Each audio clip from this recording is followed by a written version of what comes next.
Vous avez la parole. Pardon. Un peu de silence, s'il vous plaît. Non, vous avez raison, on n'est pas au spectacle et je vais répondre à la question que me pose monsieur le député. D'abord, vous savez tous que quand on est avocat pénaliste libre, on n'a pas la même parole que quand on représente l'État. Ça n'échappe à personne. Avez-vous toujours dit la même chose? C'est vrai qu'à un moment, j'ai dit que je n'accepterai pas cette tâche. Il doit y avoir une dizaine ou une quinzaine d'années. On va mettre un terme définitif. Non, je vous en prie, c'est déjà compliqué pour moi, c'est une première, mais...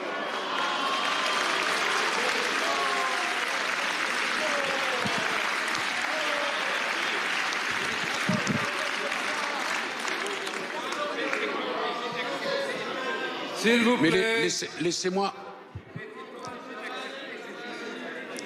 Monsieur le député, j'ai un sens aigu du contradictoire et du respect de la parole de l'autre. J'aimerais que vous me laissiez au moins m'exprimer.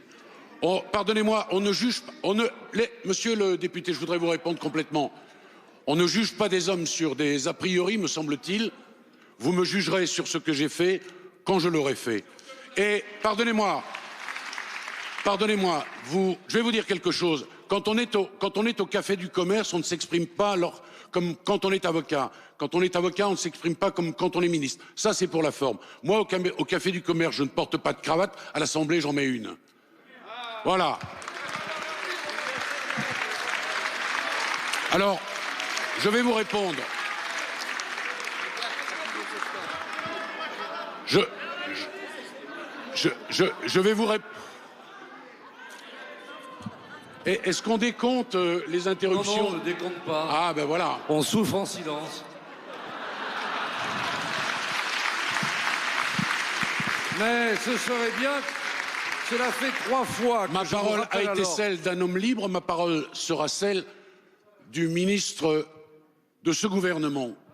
Je remercie, je tiens à vous le dire, 2 choses très vite. Le président de la République et monsieur le Premier ministre de la confiance qu'il m'accorde. Je veux travailler avec vous tous, députés de la majorité comme députés de l'opposition. Encore un mot, monsieur. Je sais qu'il est possible, parce que l'idée que l'on se fait de la justice... Mais ça va pas. Continuez.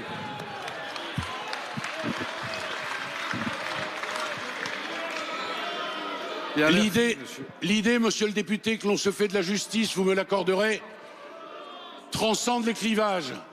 J'ai vécu la commission d'enquête parlementaire d'Outreau. À ma gauche, il y avait, si vous me permettez ce mauvais jeu de mots, le député Marceau, monsieur Houillon, monsieur Valigny, sensibilités politiques différentes, 82 propositions. On peut tous travailler ensemble. Voilà ma réponse. Merci, monsieur le ministre.